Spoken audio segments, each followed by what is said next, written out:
Praise the lord. అందరికి వందనాలు. మన ప్రాతకాల ప్రార్థన ప్రారంభించుకుందాం. పిల్లరా, ప్రార్థన చేసుకుందాం.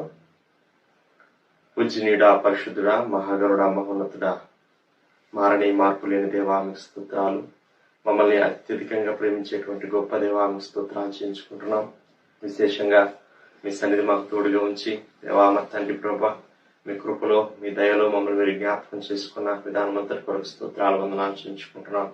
ఇదిగో విశేషంగా మీ సన్నిధి ప్రసన్నతను నిండుగా మీరు మాకు అనుగ్రహించమని ప్రార్థన చేస్తున్నాం. ప్రభా, మీ కృప మాకు తోడుగా ఉంచమని ప్రార్థన చేస్తున్నాం.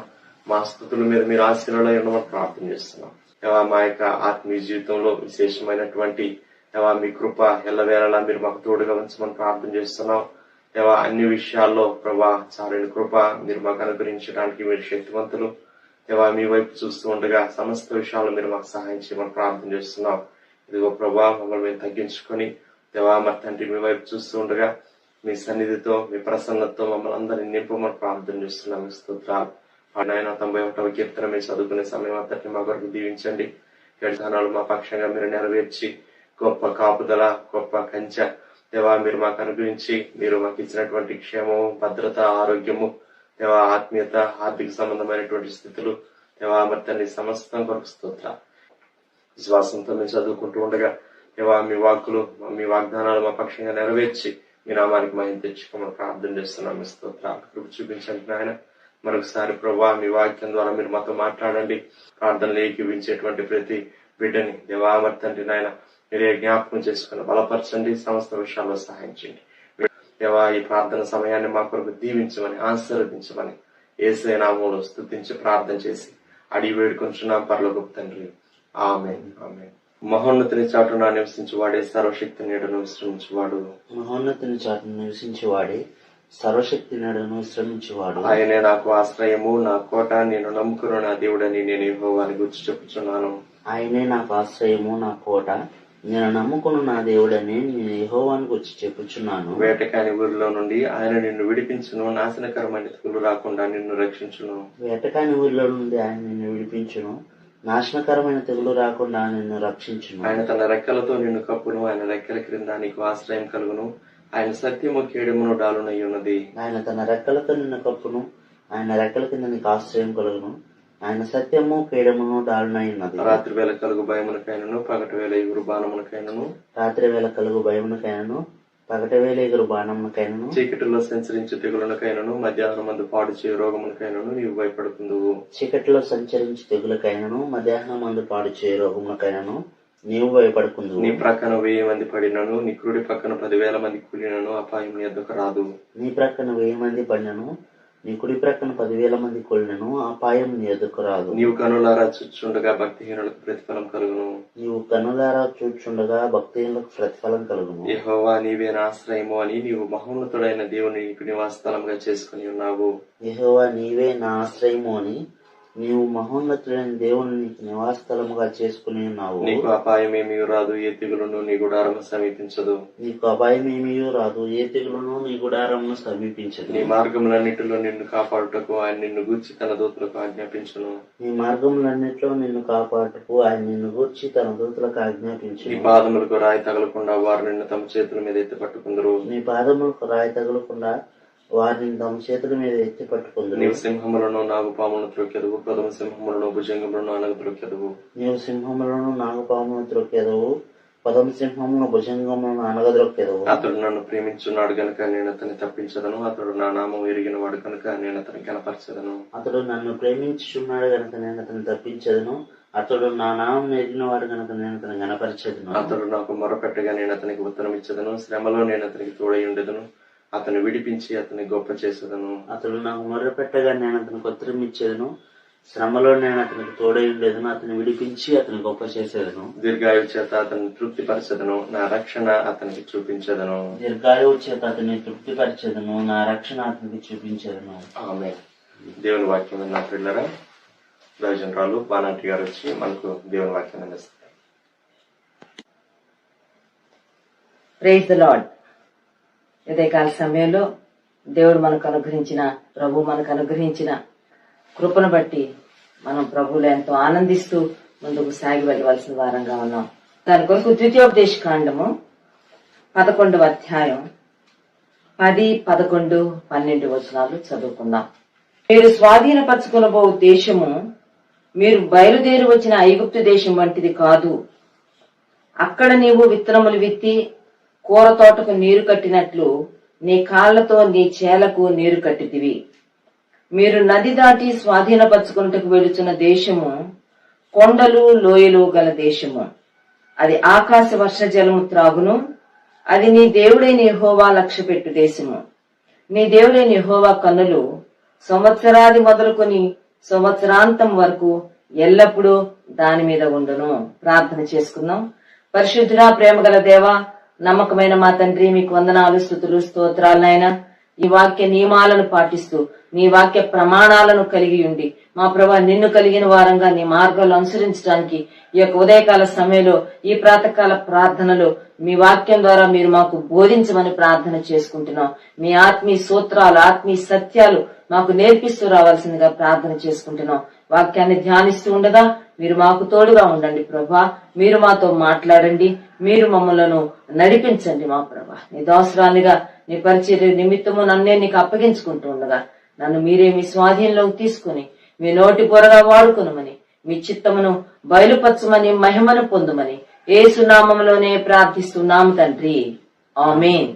ఈ ప్రాతకాల సమయంలో దేవుని యొక్క పరిశుద్ధ లేఖనాలను మనం ధ్యానం చేస్తున్నాం. అది మరి ద్వితీయోపదేశ కాండంలో నుంచి ఆ భాగాన్ని మనం ఎన్నుకున్నాం. ఈ ద్వితీయోపదేశ కాండంలో ఉన్న సంగతులన్నిటినీ మోషే తన ప్రజలైన ఇశ్రాయేలీలకు వాటిని తిరిగి రివ్యూ చేస్తున్నాడు. గతంలో జరిగిన కార్యాలన్నింటినీ వారికి జ్ఞాపకం చేస్తూ వారు దేవుని పట్ల ఒక మరి ప్రతిష్టతో, కమిట్మెంట్ తో వారు దేవునికి నమ్మకంగా జీవించాలి అని వారికి వివరిస్తూ వస్తున్న సందర్భం. అనేకమైన విషయాలను మోషే తన ప్రజలకు జ్ఞాపకం చేస్తున్నాడు. ఇక్కడ మనం చదువుకున్న భాగంలో స్వాధీనపరచుకొనబో దేశము మీరు బయలుదేరి వచ్చిన ఐగుప్తు దేశము వంటిది కాదు. మొదటి విషయం ఏంటంటే we need to possess them. మనము వాటిని స్వాధీనపరచుకోవాల్సిన వారంగా ఉన్నాం. దేవుని యొక్క కృప చొప్పున దాన్ని మనం మన పొజిషన్ లోకి తీసుకుని, మన స్వాధీనంలోకి తీసుకుని దానిని మనము దైవ చిత్తానుసారంగా వినియోగించుకోవాల్సిన వారంగా ఉన్నాము. సద్వినియోగం చేసుకోవాల్సిన వారంగా ఉన్నాము. ప్రభు మహిమార్థమై మనం జీవించవలసిన వారంగా ఉన్నాము అనే సత్యాన్ని ఉదయకాలం మనం గ్రహించవలసిన వారంగా ఉన్నాము. మనకు దేవుడు అనుగ్రహిస్తున్న ప్రతి దినాన్ని, ప్రతి గంటను, ప్రతి గడియను we need to take in to our position. దాన్ని మనం మన స్వాధీనంలోకి తీసుకోవాలి. ఎఫ్సి పత్రికలో పౌలు గారు అంటాడు, దినములు చెడ్డవి గనుక మీరు సమయమును పోనీయక సద్వినియోగము చేసుకొనుచు మరి అజ్ఞానుల వలె కాక జ్ఞానుల వలె నడుచుకొనున్నట్లు జాగ్రత్తగా చూచుకొనుడి. సమయమును పోనీయక దానిని స్వాధీనపరచుకోండి. ఇక్కడ మోషే కూడా అదే చెప్తున్నాడు. మీరు ఐగుప్తు దేశము దాటి దేశంలోని ప్రవేశించబోతున్నారు. ఎందుకు వెళ్తున్నారంటే ఆ దేశాన్ని మీరు స్వాధీనపరచుకోబోతున్నారు. ఐగుప్తు దేశంలో నుంచి బయటకు వచ్చారు. పాలు తేనెలు ప్రవహించే కనాను దేశంలోనికి వారు ప్రవేశించబోతున్నారు. మోషే ద్వారా దేవుడు గుర్తు చేస్తున్న మాట ఏంటంటే మీరు స్వాధీనపరచుకోబోతున్న దేశము మీరు బయటకు వచ్చిన ఐగుప్తు దేశము వంటిది కాదు. ఆధ్యాత్మిక జీవితంలో కూడా మనం ఐగుప్తు దేశంలో నుంచి బయటకు వచ్చాం. ఐగుప్తు లోకానికి గుర్తుగా ఉన్నది. ఒకప్పుడు మనం లోకంలో ఉన్నాం. లోకంలో ఉన్న శరీరాశతో, నేత్రాశతో, జీవపు డమ్మంతో నిండిన వారంగా దేవుని కుమారుని యేసుక్రీస్తును రక్షకుడుగా అర్థం చేసుకోకుండా జీవము గల సత్యవంతుడైన దేవుని ఎరుగక మరి మనలను దేవుడు విడిపించాడు. ఈ రోజు ఐగుప్తులో నుంచి, లోకంలో నుంచి మనల్ని దాటించాడు. ఆధ్యాత్మిక జీవితంలో మరెన్నో శ్రేష్టమైన అనుభవాలను ఆయన మన కొరకు సిద్ధపరిచాడు. వాటిని మనం స్వాధీనపరచుకోవాలని దేవుడు కోరుతూ ఉన్నాడు. కనుక ఐగుప్తులో నుంచి బయటకు వచ్చాం, లోకంలో నుంచి బయటకు వచ్చాం. ఇశ్రాయేలీలకు మోషే గుర్తు చేస్తుంది కూడా, ఇప్పుడు మీరు ప్రవేశించబోతున్న దేశము, ఇప్పుడు మీరు స్వాధీనపరచుకోబోతున్న దేశము ఐగుప్తు దేశం వంటిది కాదు. మరి ఎలా ఉంటదంట? 11వ వచనం చూడండి. మీరు నది దాటి స్వాధీనపరచుకున్నటకు వెళ్ళుచున్న దేశము కొండలు లోయలు గల దేశము. ఐగుప్తు దేశాన్ని దాటి బయటకు వచ్చారు. ఈ రోజు మరొక దేశంలోనికి ప్రవేశించబోతున్నారు. ఆ దేశంలో కొండలు లోయలు ఉంటాయి. ఆ దేశంలో మీరు అనేకమైన వ్యాలీస్ ని, అనేకమైన మౌంటైన్స్ ని మీరు చూడబోతున్నారు. అద్భుతమైన పర్వతాలను, అద్భుతమైన లోయలను మీరు చూడబోతున్నారు. అదే సమయంలో వీరి యొక్క నూతన దేశంలోనికి దేవుడు వారికి వాగ్దానం చేసిన దేశంలోనికి ప్రవేశించబోయే మునుపు అక్కడ వారు ఒక నదిని దాటాలి అనే విషయాన్ని కూడా మోషే జ్ఞాపకం చేస్తున్నాడు. లేక మీరు నది దాటి స్వాధీనపరచుకొనుటకు వెళ్ళుచున్న దేశము కొండలు లోయలు గల దేశం. ఎర్ర సముద్రాన్ని అయితే దాటారు. ఐగుప్తులో నుంచి బయటకు వచ్చిన వెంటనే చాలా ప్రారంభంలోనే వారు ఎదుర్కొన్నది ఒక సముద్రం, ఒక భీకరమైన సముద్రం. ఎర్ర సముద్రాన్ని దాటారు. 40 సంవత్సరాల అరణ్యయాత్ర చేశారు. ఇప్పుడు వాగ్దాన దేశంలోనికి, ఒక నూతన దేశంలోనికి, కొండలు లోయలు గల దేశంలోనికి వారు ప్రవేశించక మునుపు వారు నది దాటాలి అనే విషయాన్ని గుర్తు చేస్తున్నాడు. నది దాటాలి, ఏ నది దాటారు అని కనుక మనం ఆలోచన చేస్తే యెహోషువ గ్రంథం 3వ అధ్యాయంలో వారు దాటిన నదిని గురించిన వివరాలు మనకున్నాయి. వారు దాటిన నది పేరు యోర్దాను నది. యోర్దాను మరణానికి సాదృశ్యంగా ఉంది. యోర్దాను నదిని వారు దాటి వాగ్దాన దేశంలో వారు ప్రవేశించారు. వారు దాటి స్వాధీనపరుచుకున్న ఆ దేశంలో కొండలు లోయలు అని చాలా స్పష్టంగా దేవుడు మోషే ద్వారా చెప్తున్నాడు. అయితే ఈ యోర్దాను నదిని ఎలాగూ దాటారని కనుక మనం ఆలోచన చేస్తే తిరిగి యోర్దాను నదిలో కూడా వారు ఆరిన నేలనే నడుచుకుంటూ వచ్చారంట. అది ఎగువ నుంచి దిగువకు ప్రవహిస్తున్న మహానది, చాలా గొప్ప నది. అది ఏ వెరీ ఫేమస్ రివర్, చాలా ప్రాముఖ్యమైన ప్రసిద్ధిగాంచిన యోర్దాను నది. అయితే ఆ యోర్దాను నదిని వారు దాటిన విధానం కనుక మనం చూస్తే ఇదంతా మనకి యెహోషువ గ్రంథం 3వ అధ్యాయంలో ఉంటుంది. చాలా స్పష్టంగా దేవుడు మరి ఆనాటి నాయకుడైన యెహోషువ ద్వారా ఆ నదిని దాటించాడు. ఎర్ర సముద్రాన్ని అయితే మోషే దాటించాడు. యోర్దాను నదిని యెహోషువ దాటించాడు. ఎర్ర సముద్రాన్ని దాటేటప్పుడు మోషేకు దేవుడు తోడుగా ఉన్నాడు. యోర్దాను నదిని దాటించేటప్పుడు యెహోషువకు దేవుడు తోడుగా ఉన్నాడు. దేవుడిచ్చిన ప్రణాళిక చొప్పున వారు ఆ యొక్క నదిని దాటారు. ఎర్ర సముద్రాన్ని దాటడానికి మోషే తన చేతి కర్ర మాత్రమే సముద్రాన్ని చూపించాడు. అయితే యోర్దాను నది దాటడానికి దేవుని సేవకులు, యాజకులు దేవుని యొక్క నిబంధన మందసాన్ని వారి భుజముల మీద మోస్తూ యోర్దాను నదిలో వారు కాళ్లు మోపగానే ఎగువ నుంచి దిగువకు పారుతున్న నది ఏకరాశిగా ఎగువన ఆగిపోయింది అనే వివరాలు మనకి 3వ అధ్యాయం యెహోషువ గ్రంథంలో కనబడతాయి. ఆగిపోయిన తర్వాత ఆరిన నేల ఏర్పడింది. ఆరిన నేలలో చాలా మరి చక్కగా సులువుగా ఇశ్రాయేలీయులు యోర్దాను నది దాటి దేవుడు వారికి వాగ్దానం చేసిన కనాను దేశాన్ని స్వాధీనపరచుకోవడానికి కనాను దేశంలో వారు ప్రవేశించారు. ఎంతో మంది మరణపు నదిని దాటలేకపోయారు. వారు సాగి ముందుకు రాలేకపోయారు. యోర్దాను నదిని వారు దాటడానికి కూడా వారి ప్రయాస ఏమీ లేదు. వారు చేసిన పోరాటం ఏమీ లేదు. అక్కడ ఆనాడు ఇశ్రాయేలీయులు యోర్దాను దాటడానికి గల కారణము వారు కేవలము దేవుని మాటలు యందు నమ్మిక ఉంచారు. వారు కేవలము దేవుని మాటలకు విధేయత చూపించారు.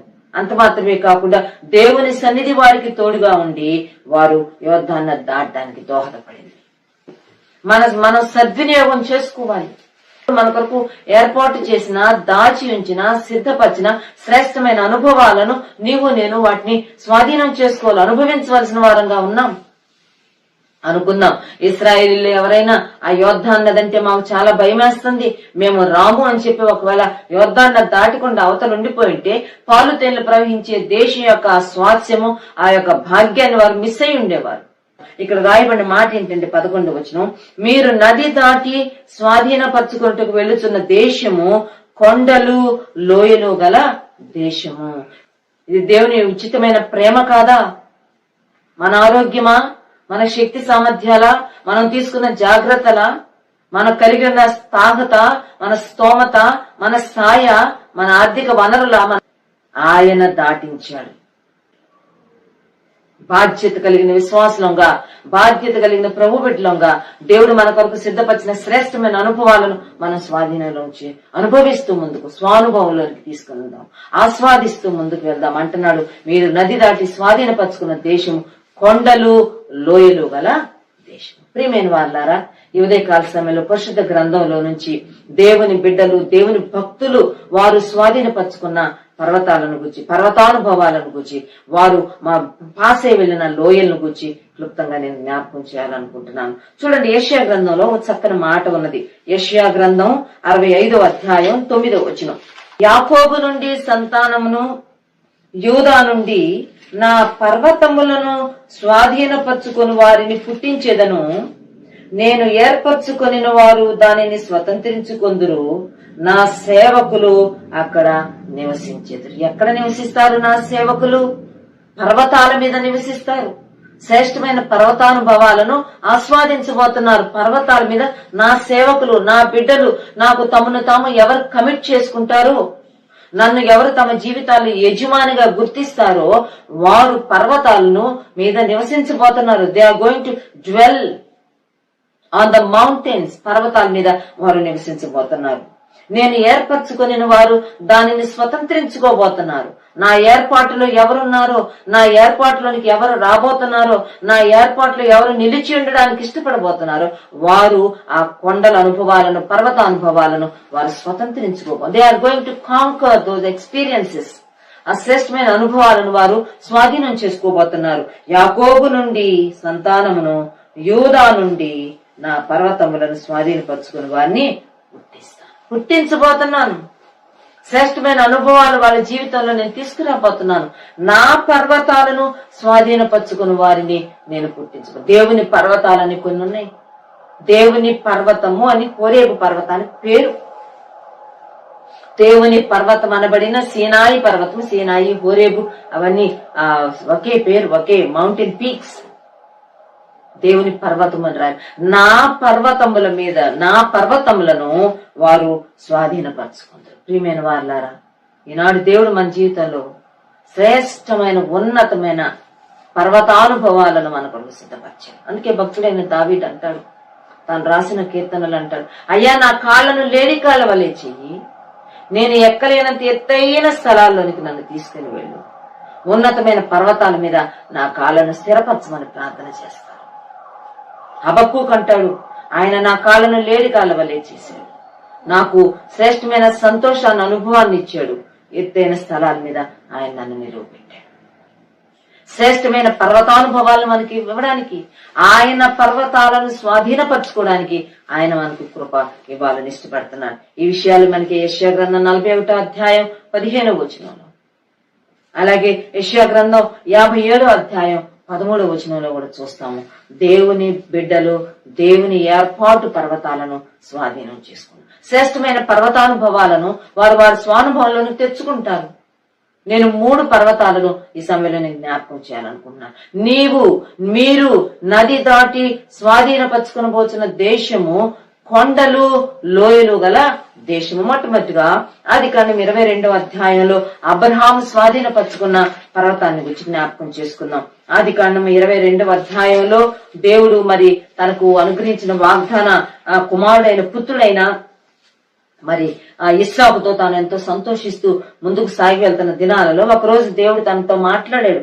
అబ్రహామా, అబ్రహామా అని పిలిచినప్పుడు, చిత్తము ప్రభు అంటే, నీకు ఒక్కడై ఉన్న నీ కుమారుని అనగా నీవు ప్రేమించు ఇస్సాకును తీసుకుని మోరియా దేశమునకు వెళ్లి అక్కడ నేను నీతో చెప్పబోవు పర్వతములలో ఒకదాని మీద దహన బలిగా అతన్ని అర్పించు. నీకు ఒక్కడైన కుమారుడు, నీవు ఎక్కువగా ప్రేమిస్తున్న ఇస్సాకును తీసుకొని వచ్చి మోరియా దేశానికి బయలుదేరి వెళ్ళు.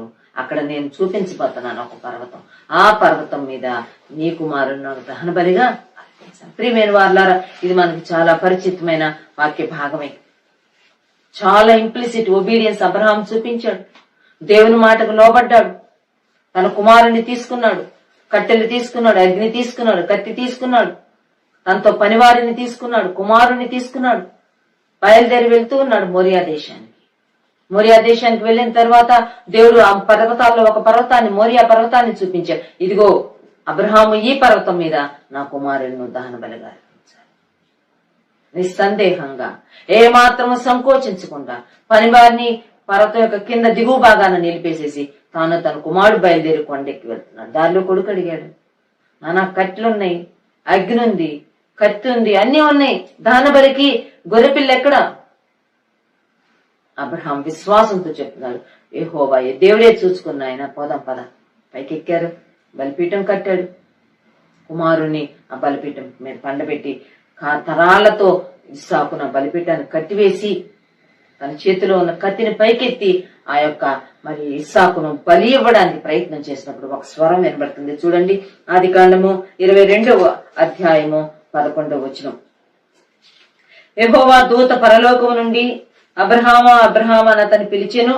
అందుకు అతడు చిత్తము ప్రభు అనెను. అప్పుడు ఆయన, ఆ చిన్నవాని మీద చెయ్యి వేయకము, అతనినేమీ చేయకము, నీకు ఒక్కడై ఉన్న నీ కుమారుని నాకియ్య వెనుదీయలేదు కనుక నీవు దేవునికి భయపడు వాడవని ఇందువలన నాకు కనబడుచున్నది. ఇంకేం చెయ్యొద్దు, ఇస్సాకును నీవు నాకు బలి ఇవ్వాల్సిన అవసరం లేదు, అతనేమీ చెయ్యొద్దు. ఇందువల్ల నాకు తెలుస్తున్న విషయం ఏంటంటే నీవు దేవునికి భయపడవాడు, దేవునికి విధేయత చూపించేవాడు. 18వ వచనం. మరియు నీవు నా మాట వినినందున భూలోకములోని జనములన్నీ నీ సంతానం వలన ఆశీర్వదింపబడును, నా తోడని ప్రమాణం చేసి ఉన్నానని యెహోవా సెలవు. నేనంటే నీకు భయం ఉందని తెలిసింది, నీవు నా మాట వింటావు అని నాకు తెలిసింది. నీ వలన నేను భూలోకంలోని జనాలందరినీ నీ సంతానం వలన నేను ఆశీర్వదించాను. విధేయతకు గుర్తుగా ఉన్నది, విధేయతకు సూచనగా ఉన్నది. దేవునికి విధేయత చూపుటలో అబ్రహాం యొక్క పరాకాష్ట, అబ్రహాం యొక్క పరిపూర్ణమైన విధేయత మనకు అక్కడ కనబడుతుంది. నేను ఎక్కవలసిన పర్వతం ఏంటో తెలుసా? స్వాధీనపరచుకోవలసిన కొండ ఏంటో తెలుసా? దేవునికి మనం లోబడవలసిన వారంగా ఉన్నాం. మౌంటైన్ ఆఫ్ ఒబీడియన్స్, దేవుని యొక్క మాటకు మనం లోబడాలి, దేవుని యొక్క చిత్తాన్ని మనం నెరవేర్చడానికి ఇష్టపడాలి. ఇది మొదటి పర్వతం. రెండవదిగా, మీరు నది దాటి స్వాధీనపరచుకొనుచున్న కొండలు లోయలు గల ఆ దేశంలో రెండవ కొండగా మనం మోషే అధిరోహించిన సీనాయి కొండను జ్ఞాపకం చేసుకోబోతున్నాం. నిర్గమకాండంలో మనం ఈ విషయాన్ని చూస్తాం. నిర్గమకాండంలో దేవుడు మోషేతో మాట్లాడుతున్నాడు. 3వ అధ్యాయం 1వ వచనం. మోషే మిద్యాను యాజకుడైన యిత్రోను తాన మామ మందను మేపుచూ ఆ మందను అరణ్యం అవతలకు తోలుకొని దేవుని పర్వతమైన హోరేబుకు వచ్చెను. హోరేబు పర్వతము దేవుని పర్వతం అని పిలువబడింది. దేవుని పర్వతమైన హోరేబు మీద దేవుడు మోషేకు కనబడ్డాడు. దేవుడు మోషేతో మాట్లాడుతున్నాడు. దేవుడు మోషేకు తన యొక్క ప్రణాళికను తెలియజేశాడు. అంత మాత్రమే కాకుండా తిరిగి ఇదే హోరేబు పర్వతం మీదకి, లేకపోతే ఇదే సీనాయి కొండ మీదకి మరలా దేవుడు మోషేని పిలిపించి మరి 19వ అధ్యాయంలో దేవుని యొక్క ధర్మశాస్త్రం, రాతి పలకల మీద రాయబడిన ధర్మశాస్త్రాన్ని తాను అందించినట్టుగా మనం చూస్తాం. అక్కడ 34వ అధ్యాయం 2వ వచనం. ఈ ఉదయమునకు నీవు సిద్ధపడి ఉదయమున సీనాయి కొండ ఎక్కి అక్కడ శిఖరము మీద నా సన్నిధిని నిలిచి ఉండవలెను.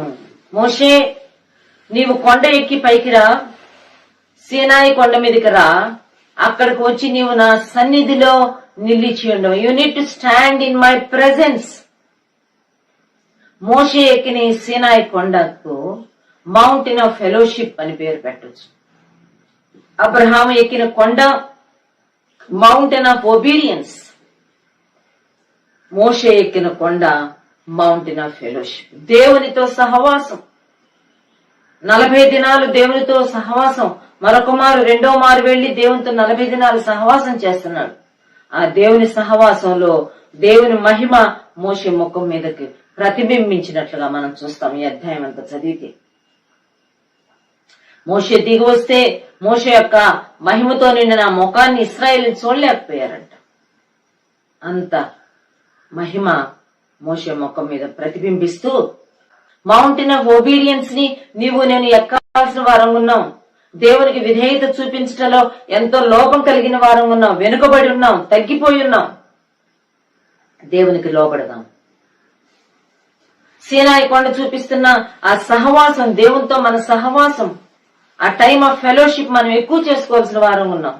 వివిధ రకాలైన వ్యాపకాలు అనండి, చింతలు అనండి, బాధలు అనండి, స్ట్రెస్, బోల్డ్ అనే టెన్షన్స్ మనల్ని దేవుని సన్నిధిలోకి వెళ్లకుండా ఆపు చేసినాయేమో. వాటన్నిటిని ప్రక్కన పెట్టి ప్రభు సన్నిధిలో మనం కూర్చోవలసిన వారం ఉన్నాం. లోకాసువార్త 10వ అధ్యాయంలో ఆఖరి భాగంలో కనుక మనం వెళ్తే ఎంతో ప్రేమతో ప్రభు బేతనీలో ఉన్న ఆ మరియామాతల ఇంటికి వస్తే ప్రభు యొక్క ఫెలోషిప్ యొక్క విలువ అర్థం కాలేదు మార్తకి. యేసు ప్రభు యొక్క సహవాసం, యేసు ప్రభు యొక్క సన్నిధి విలువ తెలుసుకున్నది. యేసు పాదముల యొద్ద కూర్చొని ఆయన బోధ వినొచ్చున్నది. ఈ మౌంటైన్ ఆఫ్ ఫెలోషిప్, ఈ అనుభవాన్ని మనం స్వాధీనం చేసుకుని we need to take it in to our position. దాన్ని మనం మన స్వాధీనంలోకి తీసుకోవాలి. చక్కని దేవుని సన్నిధి అనుభవాన్ని మనం కలిగిద్దాం. 3వ పర్వతాన్ని జ్ఞాపకం చేస్తాను. ఏలియా ఎక్కిన కర్మేలు పర్వతం. రాజుల గ్రంథంలోనికి వెళ్దాము. మొదటి రాజుల గ్రంథము 18వ అధ్యాయంలో ఏలియా కర్మేల్ పర్వతం మీదకి తాను వెళ్ళినట్టుగా మనం చూస్తాం. ఏలియా కర్మేల్ పర్వతం మీదకి మరి బయలుదేవతా ప్రవక్తలను, ఆషేరు దేవతా ప్రవక్తలను పిలిపించినట్లుగా చూస్తాం. 19వ వచనం, మొదటి రాజుల గ్రంథము 18వ అధ్యాయం 19వ వచనం. అయితే ఇప్పుడు నీవు ఇశ్రాయేలు వారిని అందరినీ యెజెబెలు పోషించుతున్న బయలుదేవతా ప్రవక్తలు 450 మందిని, ఆషేరాదేవి ప్రవక్తలైన 400 మందిని నా యొద్దకు కర్మేలు పర్వతమునకు పిలువనంపుమని చెప్పెను. అహాబు ఇశ్రాయేలు వారందరి యొద్దకు దూతలను పంపి ప్రవక్తలను కర్మేలు పర్వతమునకు సమకూర్చాను. ఇప్పుడు కర్మేలు పర్వతము ఏలియా జీవితంలో చాలా ముఖ్యమైన పర్వతం.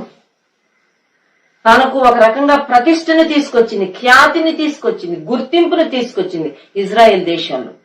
ఏంటి సంగతి అంటే, ఇశ్రాయేల్ దేశాన్ని అహాబు రాజు పరిపాలిస్తున్న కాలంలో భయంకరమైన విగ్రహారాధన, బయలుదేవత పూజలు జరుగుతా ఉన్నాయి. ఎందుకంటే యెజెబెలు ఒక బయలుదేవత పూజారి, యాజకుని కూతురు. 450 మంది మరి బయలుదేవత ప్రవక్తల్ని, 400 మంది అషేరా దేవత ప్రవక్తల్ని, ఇశ్రాయేలీలందరినీ ఏలియా కర్మేల్ పర్వతం మీదకి రప్పిస్తున్నాడు. ఆహా పంపించాడు. అక్కడ ఏలియా ఉన్నాడు. ఆ పర్వతం మీద ఒక సంగతి స్పష్టంగా తేల్చేశాడు. ఏంటంటే, బయలుదేవతనా, బయలుదేవుడా, బయలు నిజమైన దేవుడా, ఇశ్రాయేల్ దేవుడనే యెహోవా నిజమైన దేవుడా కాదా అన్నది ఒక గొప్ప పరీక్షలాగా జరిగింది. ఆ పరీక్షలో బయలుదేవతలు అనేవి లేవు అనే విషయం స్పష్టం చేశాడు ఏలియా. ఇశ్రాయేలీ దేవుడని యెహోవాయే నిజమైన దేవుడు, ఆయనే దేవుడు అనే విషయాన్ని చాలా స్పష్టంగా ఒక క్లారిటీ ఇచ్చాడు తన ప్రజలకు. కన్ఫ్యూజన్ లోనికి తీసుకొని వెళ్లిపోయిన అన్య దేవతల ప్రవక్తల యొక్క మబ్బులో, భ్రమలో ఉన్న తన ప్రజలని, ఇశ్రాయేలీలకు ఒక గొప్ప కనువిప్పు కలుగు చేశాడు కర్మేలు పర్వతం మీద. జరిగిన సంఘటనలో యెహోవా దేవుడే నిజమైన దేవుడు అని రుజువైనప్పుడు ప్రజలందరూ పెద్దగా కేకలు వేస్తున్నారు. చూడండి ఆ 39. అంతటా జనులందరూ దానిని చూచి సాగిలపడి యెహోవాయే దేవుడు, యెహోవాయే దేవుడు అని కేకలు వేసిరి. కర్మేల్ పర్వతం మీదకి జనులందరినీ తీసుకొచ్చాడు. జనులందరి ముందు ఒక అద్భుతం జరిగింది, ఒక సూచన జరిగింది, ఒక కార్యం జరిగింది. వివరాల్లోకి నేను వెళ్ళను, మీరు చదవండి అధ్యాయం తర్వాత. ప్రజలందరూ, all the people of Israelites, they were totally convinced, పూర్తిగా వారు ఒప్పించబడ్డారు. అందరూ కేకలు వేస్తున్నారు, యెహోవాయే దేవుడు, యెహోవాయే దేవుడు. గడ్డు దినాల్లో ఉన్నాం, అంత్య దినాల్లో ఉన్నాం, అపాయకరమైన కాలాల్లోకి వచ్చేసాం మనం. అనేకులు యేసు ప్రభువే నిజమైన దేవుడు అని తెలుసుకోలేకపోతున్నారు, భ్రమలో ఉన్నారు, ఇల్యూషన్ లో ఉన్నారు, కన్ఫ్యూజన్ లో ఉన్నారు, క్లారిటీ లేకుండా ఉన్నారు. అటువంటి వారికి మనం యేసు ప్రభు యొక్క గొప్పతనాన్ని, యేసు ప్రభు యొక్క అసమానతను, ఆయనకున్న సర్వాధికారాన్ని మనం లోకానికి చాటి చెప్పవలసిన వారంగా ఉన్నాం. దేవుడై ఉండి మానవుడిగా భూమి మీదకి వచ్చిన ఆయనే, చారిత్రాత్మకమైన వ్యక్తి ఆయనే, పరిశుద్ధుడు ఆయనే, ప్రాణం పెట్టింది ఆయనే, రక్తం చిందించకుండా పాపక్షాపణ లేనందుకు రక్తం చిందించింది ఆయనే. తిరిగి ఆయనకి సర్వాధికారం ఉందని రుజువు చేస్తూ మరణాన్ని జయించి తిరిగి లేచాడు. సజీవుడని ఆయన రుజువు చేసుకుని అందరికీ కనబడ్డాడు. అందరూ చూస్తూ ఉండగా పరమునకు ఆరోహణమే వెళ్ళారు. మరలా వస్తానని చెప్పాడు. ఈ మధ్య కాలంలో నీతో నాతో ఉండటానికి పరిశుద్ధాత్మ దేవుణ్ణి ఆయన సంఘం మీదకి పంపించాడు. ఈ విషయాన్ని మనం చెప్పాలి.